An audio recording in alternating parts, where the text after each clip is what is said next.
આજે આપણે ધોરણ 8 પ્રકરણ 7 રાશિઓની તુલના વિશેનો ખ્યાલ મેળવીશું.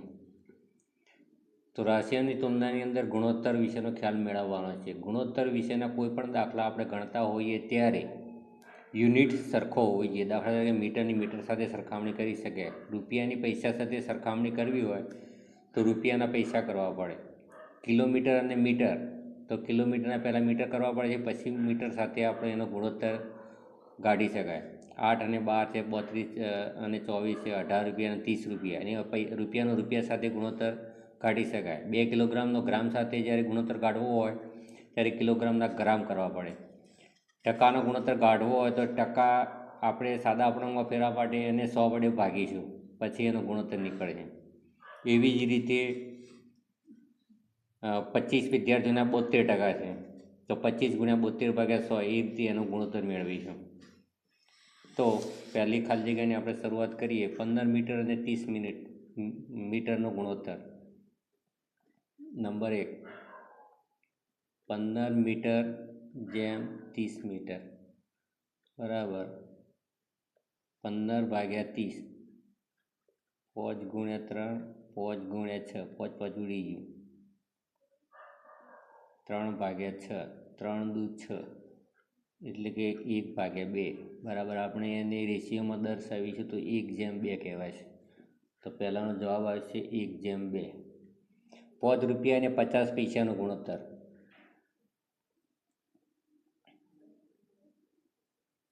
5 રૂપિયા 50 પૈસા. તો બીજા નંબરના દાખલાનો જવાબ આવશે 10/1. 10 કિલોમીટર અને 20 મીટરનો ગુણોત્તર. 10 કિલોમીટર અને 20 મીટર. પહેલાં તો આપણે કિલોમીટરના મીટર કરવા પડશે. માટે 10 કિલોમીટરના મીટર થશે 10,000 જેમ 20 બરાબર. આપણે એને ભાગાકાર સ્વરૂપે દર્શાવીશું. 10,000 ભાગ્યા 20, 0 0, 2 પંચું 10, 500 ભાગ્યા 1 બરાબર 500 જેમ 1. તો ત્રીજાનો જવાબ આવશે 500 જેમ 1. 8 અને 12નો ગુણોત્તર ખાલી જગ્યા છે. 8 જેમ 12 આપણે એને પહેલાં ગુણોત્તર સ્વરૂપે દર્શાવીશું. 8 ભાગ્યા 12, 4 દુ 8, 4 તરી 12, 2 ભાગ્યા 3 બરાબર 2/3. તો 4નો આપણને રેશિયો મળશે 2/3. નંબર 5, 32 અને 24નો ગુણોત્તર. તો 32 જેમ 24 બરાબર 32 ભાગ્યા 24. 8 ચોક 32, 6 ચોક 24, 4 જણ નીકળી ગયા. હવે 8 ભાગ્યા 4, તો 4 દુ 8, 3 દુ 6, 4 ભાગ્યા 3 બરાબર 4/3. 18 રૂપિયા અને 30 રૂપિયા. અહીંયા બંને યુનિટ સરખા છે. 18 રૂપિયા અને 30 રૂપિયા બરાબર 18 ભાગ્યા 30.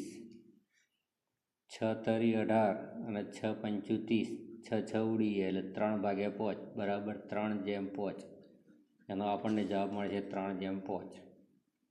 2 કિલોગ્રામ અને 750 ગ્રામ. 2 કિલોગ્રામ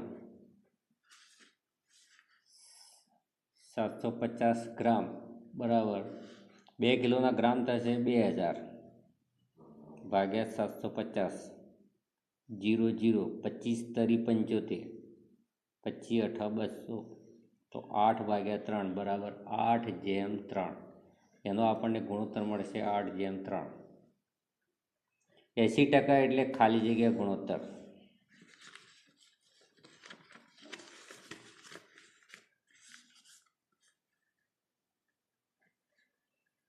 તો આપણે ટકાને પહેલાં સાદા અપૂર્ણાંકમાં ફેરવવા માટે 100 ભાગીશું. 0 0. હવે આપણે એને ઉડાડીએ તો 4 દુ 8, 5 દુ 10, 2 2 ઉડી ગયા એટલે 4 ભાગ્યા 5 બરાબર 4/5. તો એનો આપણને ગુણોત્તર મળે છે 4/5. હવે 7/5, 7 જેમ ખાલી જગ્યા બરાબર 70%. એટલે કે 7/5 બોક્સ બરાબર 70%.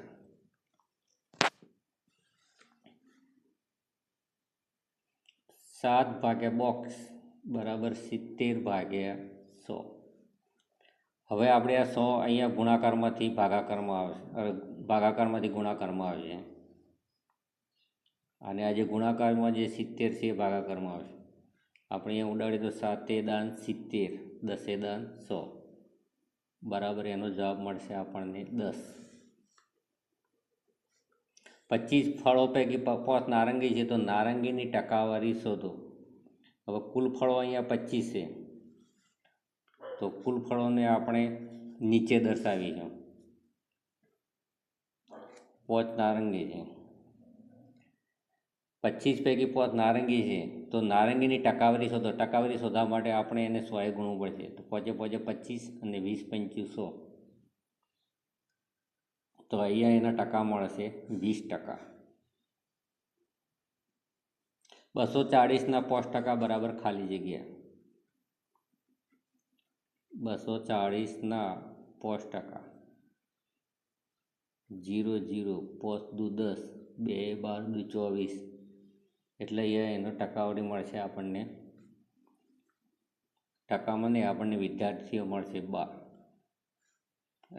240ના 5% એટલે આપણને જવાબ મળશે 12. ગુણોત્તર 3/4ને ટકામાં ખાલી જગ્યા લખાય. હવે આપણે ગુણોત્તર 3/4ને ટકામાં લખવું છે તો નંબર 12 3/4 આપણે એને પહેલાં ભાગાકાર સ્વરૂપે દર્શાવીએ તો 3/4 ગુણ્યા 100. 100 એ 25 ચોકો હો, 25 તરી 75, તો એનો જવાબ આવશે આપણને 75% મળશે. 25 વિદ્યાર્થીઓમાં 72% વિદ્યાર્થીઓ ગણિતમાં હોશિયાર છે તો ખાલી જગ્યા વિદ્યાર્થીઓ ગણિતમાં નબળા છે. તો 25ના 72%. પહેલાં આપણે 25ના 72% કાઢીએ તો 25 ગુણ્યા 72/100. 25 ચોકો 100 અને 18 ચોક 72 બરાબર 18. હવે કુલ વિદ્યાર્થીઓ 25 હતા, એમાંથી આપણે 18 બાદ કરીએ તો આપણને જવાબ મળશે 7. તો 7 વિદ્યાર્થીઓ ગણિતમાં નબળા છે. એક્સના 12% એ 48 છે તો એક્સ બરાબર ખાલી જગ્યા.